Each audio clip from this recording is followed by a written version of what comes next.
Hey everybody, welcome to episode 83 of the Metal Detecting Show podcast. My name is Ciaran and I have been metal detecting now for nearly 30 years. So this week, let's talk about how to make a coil for your metal detector and why you would do this and potentially why you shouldn't. Hey everybody, before we start, I want to thank you for listening to the podcast and I hope you enjoyed this episode this week. If you want to support the show, there are many options available in the links in the episode notes below. And if you want to interact with me and the show, that information's in there too. But most importantly, if you like this content, please don't hesitate to tell your friends and don't forget to hit that subscribe button.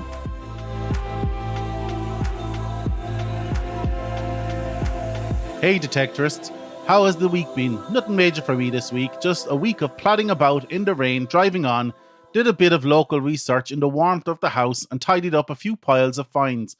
So not a home run, but more of a housekeeping week for me this time. Firstly, I want to thank everybody for their reviews they have given me over the last 18 months. I really appreciate them.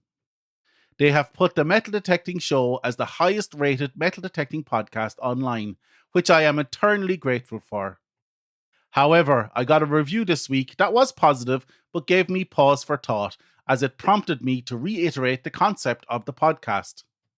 So the review said something like this: I love the podcast, however, I won't pay for it till it's at least over 30 minutes long, as 10 minutes of content with 2 to 3 minutes of intro is not enough. Now, I could look at this and think it was negative, but all it means to me is that this person really likes the podcast and would like more and would be willing to pay for more, which is great, but it did prompt me to refresh you all about the concept of the show. The concept is simple, a clear and concise answer to metal detecting questions that come up in the hobby. It is designed that the listeners can dip in and out when there's a question being discussed that they're interested in. When coming up with the concept, I researched and I listened to all the metal detecting podcasts that were available. And I was an avid listener of several podcasts across all the genres and knew what I didn't want to do. I didn't want to have a weekly podcast that rambled on for 90 minutes without direction or purpose, with very little valuable information being transferred to the listener. I'll give you an example. I listened to a homebrew beer podcast, a very famous one, probably the most famous, with the most famous homebrewers on it every week, and I noticed two things. Firstly, they record it in one 3-hour slot where they drink beer, talk about the scene and all the techniques. Next, this 3-hour slot is cut up into 4 90-minute episodes, and when you listen to each of these episodes, you get about 15 minutes of actual valuable content, 30 minutes of shy talking, all interwoven with about 40 minutes of ads, and that is not what I wanted for this podcast. Something else I had to consider when coming up with the concept was I don't have unlimited time to research, write, record, edit, and market each episode. I work full-time in a high responsibility role within a very large multinational, so I have potentially 4 to 6 hours a week to prep for an episode. I also don't stockpile episodes as I want to be available to comment on anything exciting that may come up real time, like major hordes or product announcements like last week's, for example. I'll give you a quick overview of each week's process and what I do with those hours. So when I publish the last week's episode, I am straight away looking for a topic for the next week, which I mull and roll around in my head for a weekend, during hunts, or while I'm catching up on social media. Generally by Monday, I have a topic picked. I then do about 2 to 3 hours research and maybe testing, because remember, I am not an expert. I need to answer these questions myself. I then spend about 2 hours writing up the episode. Like I said, I don't want this to be a long, rambling episode, so I script it to keep me on track while being as clear and as concise as I possibly can. It then takes about an hour to record the episode and about an hour to edit it, so about an average of 6 hours work per episode, and well over 2,000 words wrote every week. I believe I've wrote over 200,000 words since starting the podcast. I then hit publish generally at some stage on a Friday, and the process starts again. However, I am trying to do some social media push during the week, so I create different artwork for every episode. I try to engage with people on social media And in general, I try to market the podcast in between all the day-to-day stuff I need to do. And believe me, sometimes my best work is done on the loo. Then there's the money side of things. The podcast costs me about $100 per month to maintain. That's subscriptions, hosting of the podcast, and the website. It generates very little revenue through Buy Me a Coffee and Patreon, which I can tell you means more to me than the money itself. To think that someone likes the podcast enough to spend some of their hard earned cash on it is very humbling to me. However, I am not in it for the money. Every cent donated goes back into the podcast, either in equipment or advertising. So you can see, if I were to produce a 45 to 90-minute episode, it would take me many more hours that would take me away from my family and my job. And to be honest, my ability to get out metal detecting.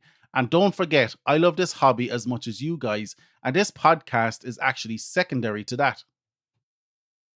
Anyways, I hope you can see what I'm trying to do here with the podcast. So let's get on with this week's topic. So this week I noticed this question on the forums and I wanted to give my 2 cents on the topic here. And that's how to make a metal detector coil and why you should do it and why potentially you shouldn't. So in what scenarios are DIY coils a thing? Well, there are two I can find. One being the whole DIY detector community. And believe me, there is a community of people out there who love electronics and love detecting and have brought both of these hobbies together to build DIY detectors. I won't really refer to these here fully, as this side of the hobby is also focused on building every aspect of the detector, the control box, etc., the whole kit and caboodle. The other being meteorite hunting or large object hunting, with the goal being to only to detect metal, not ID it. So the complexity of the coil doesn't need to be high, just metal yes, metal no. So as you know, a metal detector is essentially a radio that simply transmits electromagnetic inducing waves, which induces eddy currents in a target, which are transmitted back out of phase, and the receiver coil picks this up, amplifies the response, and the control box does its magic, converting this induced signal to a tone and an ID. We have talked about this a few times already, right? So the transmit coil and the receive coil are essentially coil inductors that need to be tuned to a specific inductance of the transmitted magnetic field. Now, originally I thought you could just do a quick calculation based on a loop antenna and you would be close enough. However, you need to use what's called the Brooks coil calculator to calculate the inductance and length based on the size of coil you want. Brooks coil is generally known as a special case of the circular coil inductor of rectangular cross-section that is implemented to achieve the maximum inductance with a given length of wire. The coil has a square cross-section and the inner diameter is equal to twice the height or width of the coil winding. The inductance for a Brooks coil can be found from the following equation. Wait for it. L is approximately equal to 0.025491 C n squared microhenries, where C is the height and width of the coil winding in centimeters and n is the number of turns.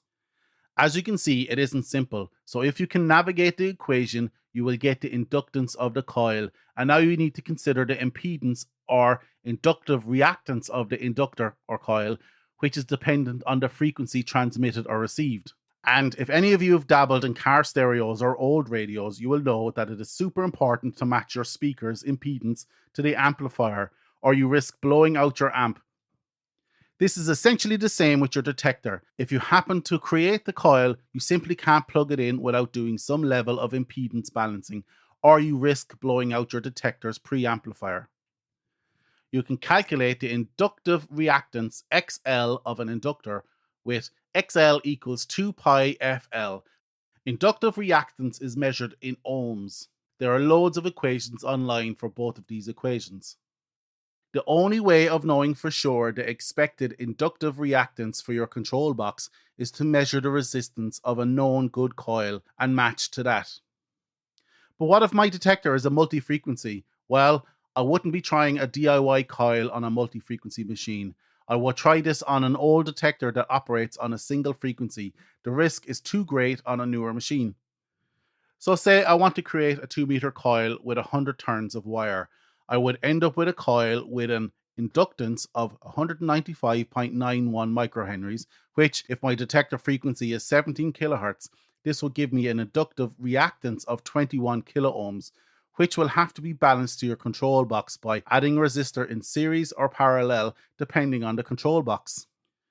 Now, I don't know if you want an inductance that high, so you may have to reduce the number of turns to better balance the system. For example, having only 20 turns will result in a coil of 8.6 microhenries and a reactance of only 918 ohms, which sounds much better, so you will have to adjust accordingly.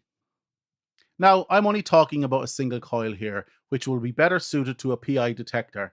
There is a whole other rabbit hole for a double D coil or a dual coil setup, as you will need to balance the coil pairing in those situations, which is normally done by twisting your received coil in a figure 8 pattern, resulting in a cancelling of the signals. So you can see it is complicated to do this correctly and with safety for your detector, but if you have your coil math done, we can move on. Sticking with a mono coil design, you now know the length of your coil and the diameter, so now you will need to wind it as best you can, ensuring no kinks and it is as smooth as possible.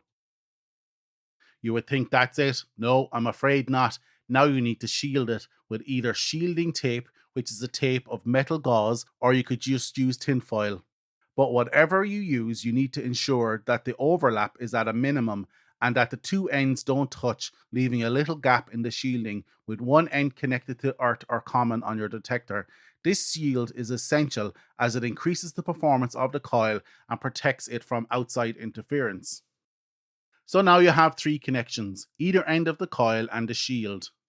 You need to then put all this in a frame, and depending on the size, the world is your oyster here. But a lot of people, especially if they're making a very large coil for hunting meteorites, so big they can essentially stand inside it with the coil slung over their shoulders, they will make it out of PVC plumbing pipe in a big square with the corner pieces glued together with PVC solvent glue.